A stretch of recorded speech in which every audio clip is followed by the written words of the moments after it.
to Jordie's Book Report, the podcast, where I almost forgot the name of my own podcast.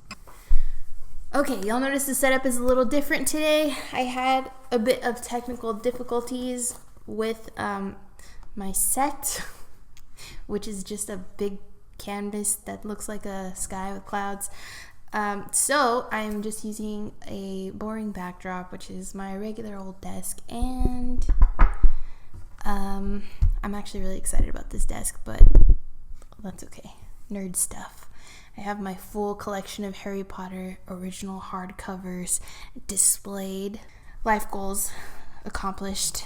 I got it on Amazon if you're watching the video podcast and you're wondering. But anyways, the audio podcast listeners may not be as interested in this topic. So let me just get into the book that I'm reading today. We are reading Rich Dad, Poor Dad, and the reason why is because I've decided that I'd like to cycle between books that will help you in your emotional, mental state, your relationships in life, and your finances a little bit. Just because everybody needs to pay their way in the world to survive. So although your goal might not be to be rich or, an entrepreneur, it's still helpful to have certain tools in your toolbox to help you deal with financial struggles that may happen in your life, or even in building your wealth, or whether it's on the side or your main squeeze. I think it's a good thing. But not only that, although this book is about money, there were a lot of lessons in there that I took away that had nothing to do with money, as far as your attitude about trying in life at things, at accomplishing certain goals or things. And so if you're able to adopt these ways of thinking in all areas of your life, I feel that your relationships will actually be better. Your endeavors will go more smoothly, or you'll be more successful in your endeavors. And you might also become more wealthy. Who knows? But I will say that even changing my own mindset about money unknowingly, I was able to break certain roadblocks and barriers as a personal trainer myself. As a personal trainer, you can either be doing that as a side job and not support yourself doing it, or you can do it and support yourself and do what you love and what you're passionate about. So I know I've been there. I've been both. I was not raised by people who were necessarily rich or well off. A lot of my childhood was more lower middle class, like WIC, if you know what that is, Section 8. A single income household with 7 dependents, so it must not have been easy. And that wasn't my entire upbringing. That was just my teenage years, from about 12 and a half, 13 to like 17 or 18. Because of that, I wasn't taught that money grows on trees or anything, and I wasn't even encouraged to ask for things. Of course, I had a scarcity mindset, and I had to get out of that mindset in order to break through certain barriers, I suppose. One benefit of that, though, is I feel that I'm not materialistic or entitled, and I'm very proud of that. There are a lot of people also out there that are a bit entitled and materialistic, and I think that holds them back a lot from being happy or from feeling fulfilled or satisfied. So I am grateful not to have those qualities, and I attribute that to my childhood. So shout out to you, childhood. Okay, so anyways, I'm going to get into the contents of the book. It's so much, and as you know, these books are very long, and I can only touch, on certain topics that stood out to me. But if you want to read more about any of these things, I really encourage you look into the book yourself. I will have my notes in the show notes, or linked in the description. So if you want to look at them yourself, they will be linked there. But I'm just going to read through my notes so that I can refresh on what I read and on certain points that were directly from the book, and then maybe elaborate a little bit on them. So Rich Dad, Poor Dad starts off by saying, what the rich teach their kids about money that the poor and middle class do not. And the author, having 2 dads, one being rich and one being poor, one of those men was highly educated and one did not even finish the 8th grade. You'd be surprised to find which one was the poor dad and which one was the rich dad. Both were successful in their fields, and one would end up being one of the richest men in Hawaii, having died leaving $10 million to his family and into various charities, whereas the other would have died just leaving bills to be paid.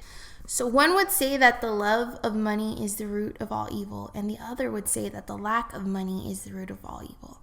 One would say, I can't afford that, and the other would say, how can I afford that?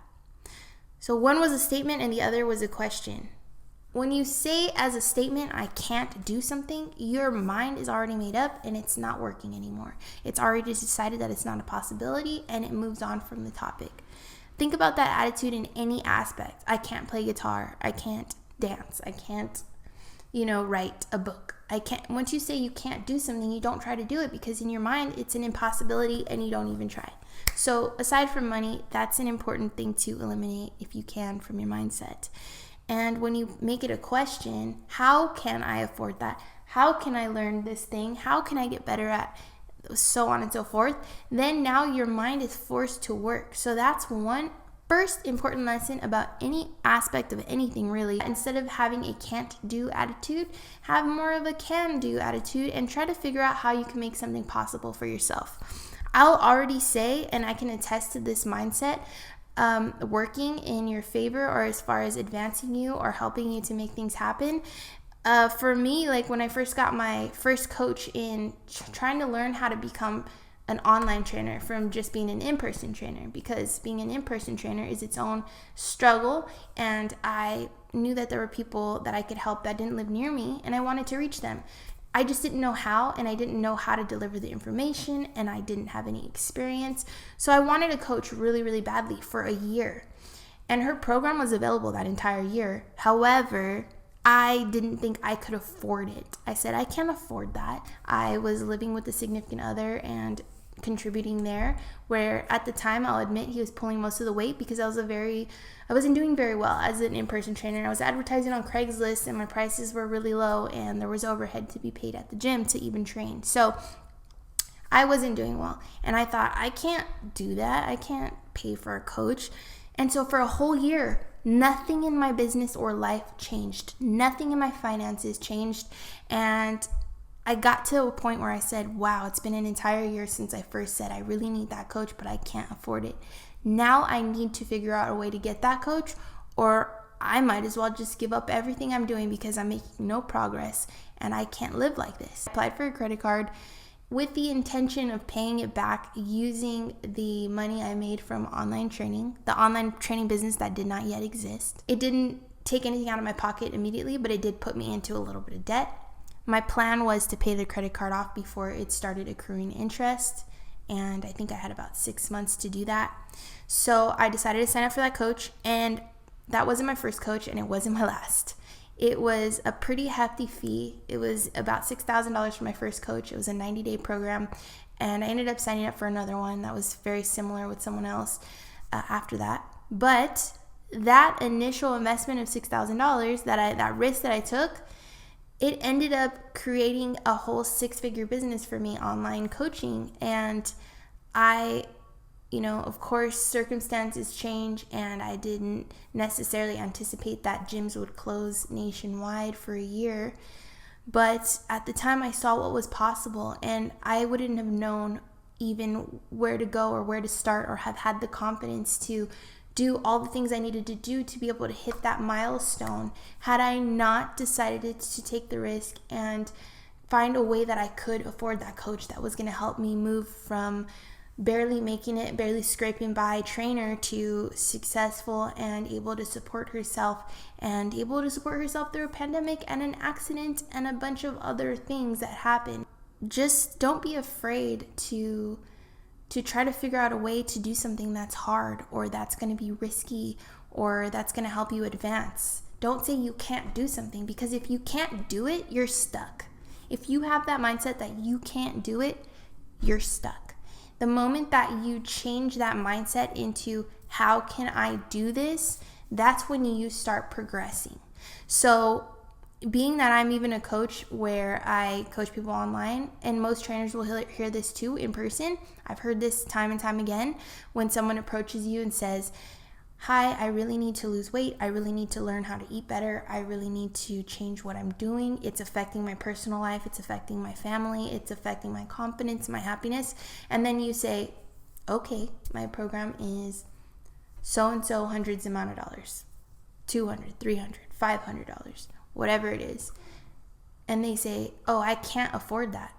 A lot of those people end up being still stuck where they were when they approached the trainer years and years down the line, if not progressing in the direction they don't want to go, because they didn't decide to try to find a way to come up with a few extra $100 to learn how to change the entire trajectory of their lives, basically, because it wasn't a priority, or they had that can't do attitude or that can't do mindset. So you really want to really prioritize the things that are going to improve your quality of life, your happiness, or even your potential success in your careers. And instead of saying you can't do something, try to find a way to make it possible and try to find a way to make it happen. And I always remember about how I had no money and I signed up for my first coach on a credit card with the full confidence that it would somehow enrich my life and pay off, and it did. So hopefully, in whatever fork in the road you're at, whatever it be, whether it be for college or something else like that, you find a way to push through. Excuse me for a second, my dog is crying. Okay, I'm back. See, I'm barely on the first paragraph and I already went on a tangent. So I'm back. So anyways, the point is, when you say you can't do something, that is a sign of mental laziness, because you no longer have to work at figuring out how to do it. We do have our money mindset ingrained in us from our parents and our experiences in life at a young age. And so sometimes you have to unlearn certain things in order to break certain patterns. So the author goes into the two contrasting points of views that his dad had through examples that his dad's had. And he said that one man believed that his house was his largest investment and most valuable asset, and the other believes that if your home is your most valuable asset, that you're in trouble. One man said, you kids are the reason why I'm poor, and the other one said, you kids are the reason why I need to be successful. One dad said, go to school so that you can work for a good company, and the other dad said, go to school so you can buy a good company.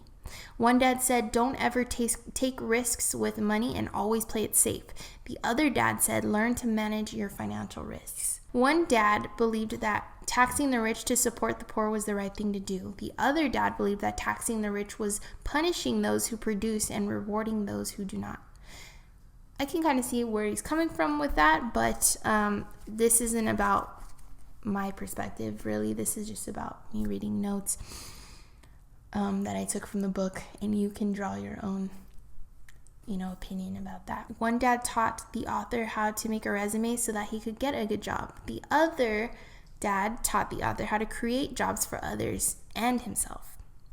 One dad would always say, I will never be rich, and he never was. The other dad would always act as if he were rich, even when he wasn't. Of course, he did become rich. As I mentioned before, one of the dads was highly educated and one had not passed the 8th grade. The poor dad was the one with all the scholastic accolades, the college degrees, and the rich dad was the one who didn't go to school beyond the 8th grade. So the author decided at 9 years old to listen to his rich dad's money advice rather than his highly educated poor dad's advice. And that made all the difference in the world in his life. The author did say that by the age of 47, he was able to fully retire. And what that means is he no longer had to work for money to support his lifestyle. And every work that he did beyond that was just because he wanted to. So his rich dad taught him over a period of 30 years that financial education is more important than money itself, because money itself comes and goes. But if you have financial education, you will always find a way to make money. His dad basically taught him that if he wants something, that he needs to work for it. But the problem was, at the time, there's not much work for a 9-year-old boy. So the author's rich dad was actually his friend Mike's dad, he called him his rich dad, but they weren't biologically related. He just took him under his wing. I don't know why I had such a hard time saying that word. The first lesson that rich dad gave the author was by underpaying him. He only paid him 10 cents an hour for the work he had the author doing. The test was to see how long the author would last before quitting. Poor dad's advice was to demand at least 25 cents for the job per hour. But rich dad was trying to teach a different lesson. He said, when you blame your boss or your job or other things for your problems, there is no hope for you solving them because you can't control other people. The only option is to blame yourself and work on it. So fear is what keeps people working towards money. The fear of not being able to pay their bills, the fear of not being able to work. Easier to learn to work for a high-paying job, according to the rich dad. The thing is that most people who are working for an hourly rate like that will always feel like the answer to the problem is more money and a raise and so on and so forth. Then you end up buying more things when you make more money rather than investing your money into assets. So most people use their money to buy liabilities, things that take money out of your pocket. Whereas when you buy assets, those put money into your pocket. And usually the rich will buy things that they want from money coming from their assets rather than immediately buying liabilities. And that's the difference that keeps the wealthy, and those of us who are paying bills monthly, and those of us who are, in debt so that we can basically survive and have a car and basic necessities. He says that those of us living that way are in the rat race, and that we will always be working to pay something instead of having our money work for us. And it's never too late to start something on the side or to invest into assets so that you have more income. And that's one thing that's cool to know. I'll be honest with you guys. I definitely don't feel like I have as many assets as I'd like to. It was always a plan to do it, but then pandemic and, things happen. So I understand, being that I've been on the boat of survival myself most of my life, and my family has been as well. So I understand. In no way am I coming from a place of relating to the rich necessarily, but I can understand the concepts that are being discussed here. And that's the whole point of the book, is to help us to change our mindsets a little bit in order to help us to grow in those areas and improve in those areas. The author basically wanted to teach the kid that he was underpaying, and this was in the 50s or 60s or 70s, I don't even know. I don't know if he was born in the 50s, or I'm pretty sure this was in the 50s. I didn't write that down in my notes, which was a mistake, but it was a lot at the time, or enough at the time. He wanted the author to learn how to create a job for himself, or create a way of making more income at a young age, rather than asking for a raise or asking for more money. He taught these concepts to the 9-year-old with a simple drawing and rules.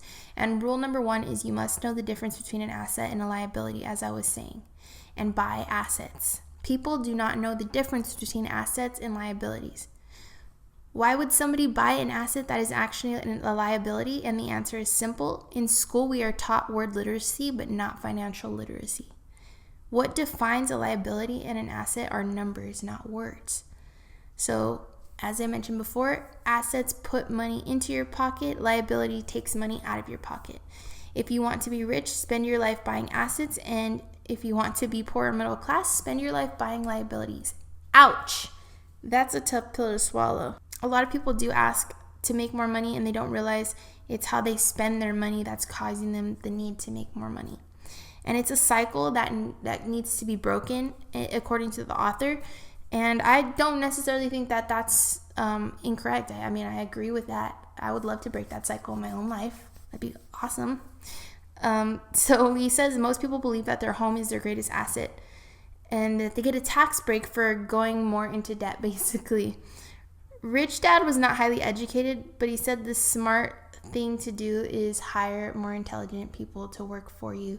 So if there's an area that you're not well versed in, if you can create a job for somebody that is more qualified to handle that task, you will, as a unit, do a lot better.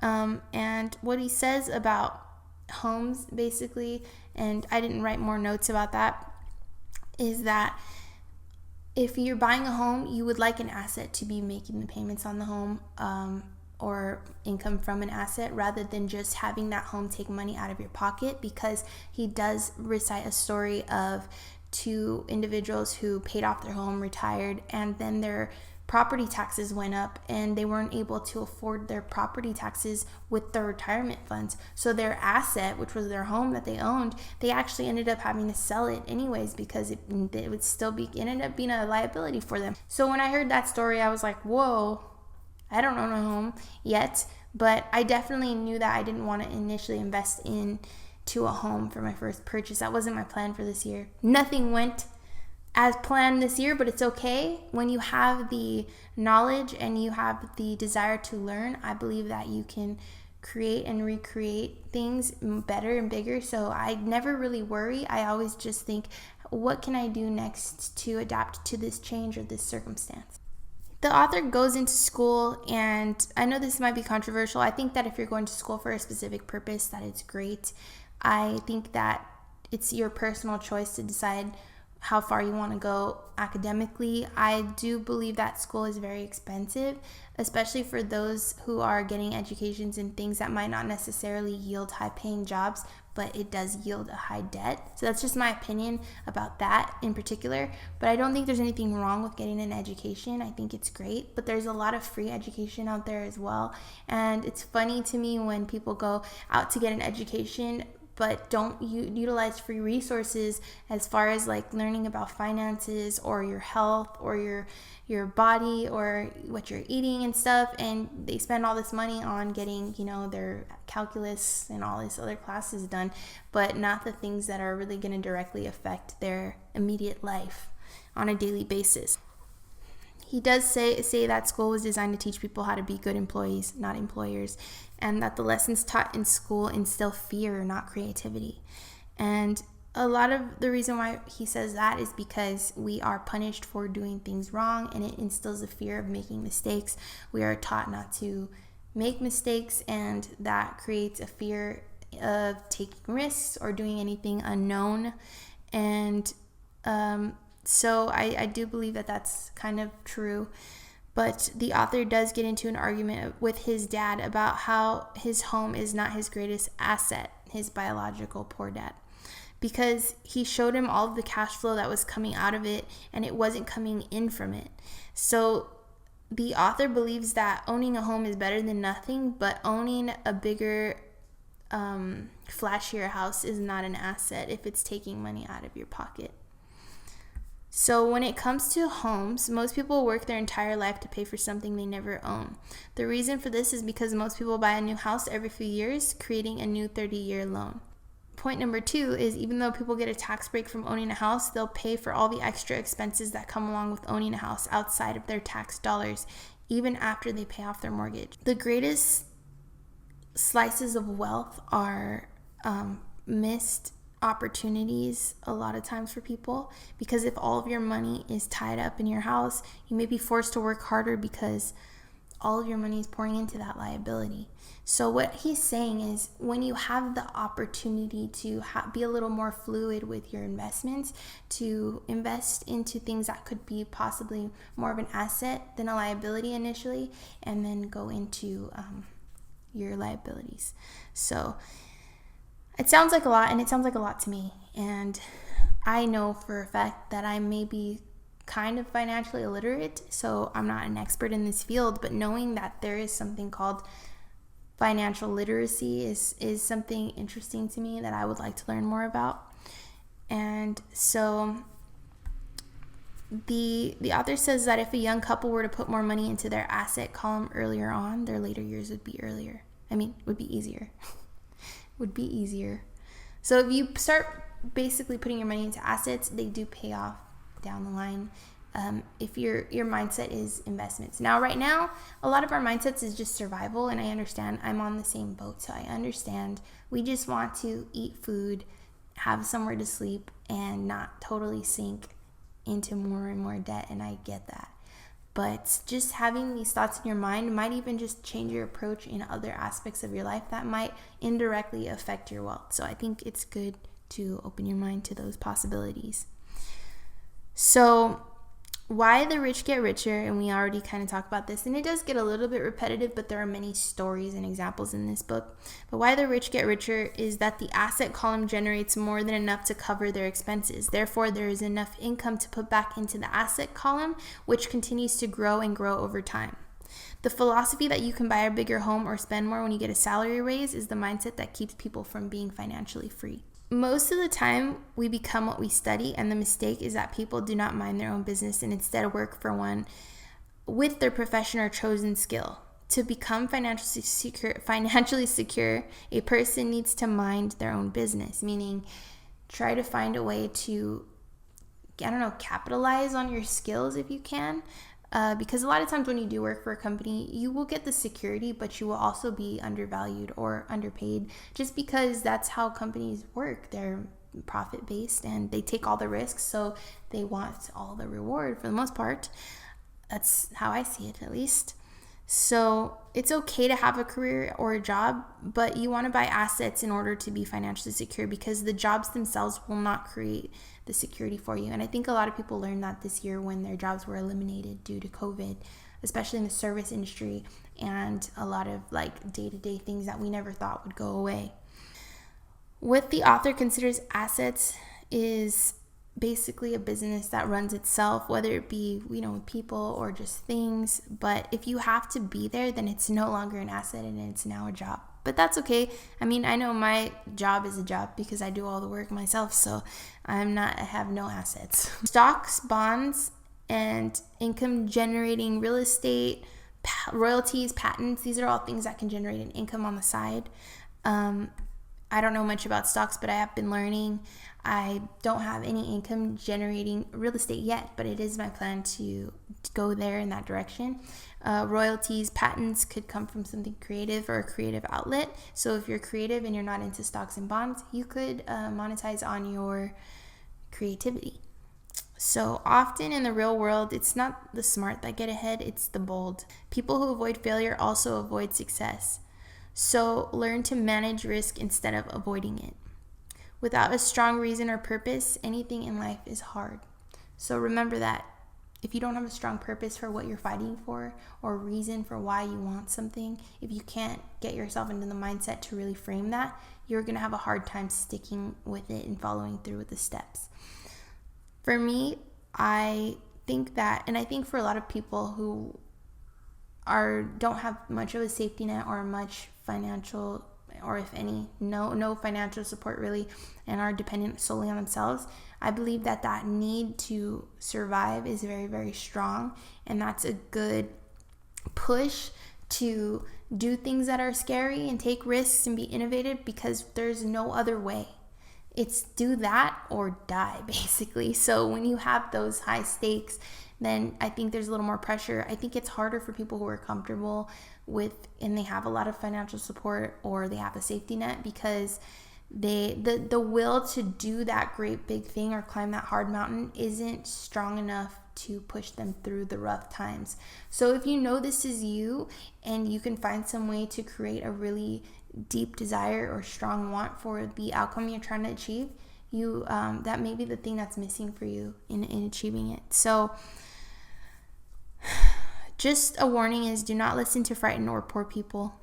They can always find a way to tell you why something won't work. And I agree with that. I wouldn't take advice from anyone you wouldn't want to be like in some aspect, or follow in their footsteps. Although they mean well, you don't have to be rude about it, but you could just kind of take it with a grain of salt. It was instilled in me to go to school to get a career. But the thing is, I didn't see a degree for a career that I felt passionate about.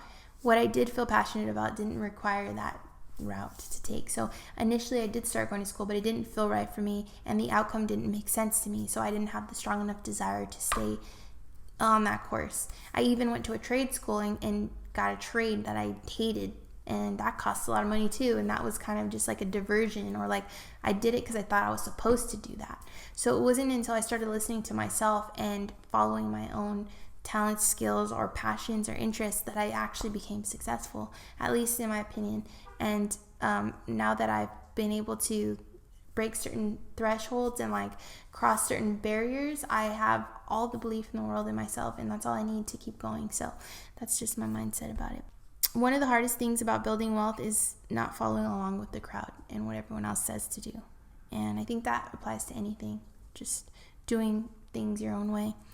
The world and your world is only a mirror of you and yourself. So your world, your reality is a mirror of your outlook and your viewpoint and your approach to things and the way that you kind of navigate through it. So your world is only a mirror of you.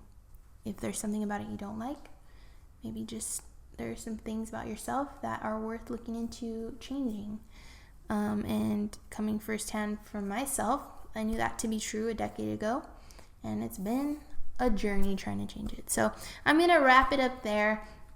Thank you so much for watching today. I know today's was a little bit, I'm not going to say it was a little bit boring, but it wasn't necessarily the funnest topic. However, I do think it's very valuable and very constructive. So I'm glad that we talked about this book. Next week's book will be a little bit more relaxed. It'll be a little bit more fun. I'm thinking of doing a couple, so I'm not going to say which one it's going to be exactly, but I will make sure that it's not as stiff as this one. However, this was a good book. It's on a lot of people's reading lists, and I wanted to show you guys one thing. Thank you guys so much for listening, and I appreciate you tuning in. Make sure to tune in next Monday for a new episode, and I'll see you guys. Oh, and before I go, I don't want to forget to tell you about the new podcast merch so you can support the podcast or rep the podcast. The back says Motivation Optional, Discipline Essential, just small enough for you to read it. And the front is the podcast logo. There's another version of this as well. And I got this shirt in case you don't want to wear me and Nala. It's just a picture of a brain. You can see it, lifting weights, read books, lift weights. The front says Motivation Optional, Discipline Essential. You can find this linked below. But the ones that I like a lot, I'm biased, are the shirt and the hoodie with me and Nala on them. Motivation Optional, Discipline Essential. Now, of course, only 1/3 of the purchase will go towards the podcast, but I am going to use it for the podcast. So anything that comes in. Plus, you guys, how cool would it be if we had our little, this is on the back underneath the hood. Very soft hoodie, by the way. We had our own little, podcast gang. Gang. Okay. Well, anyways, whether you guys want it or not, it's available down below. And I appreciate you guys watching. I appreciate your support. And I will see you next Monday. Bye.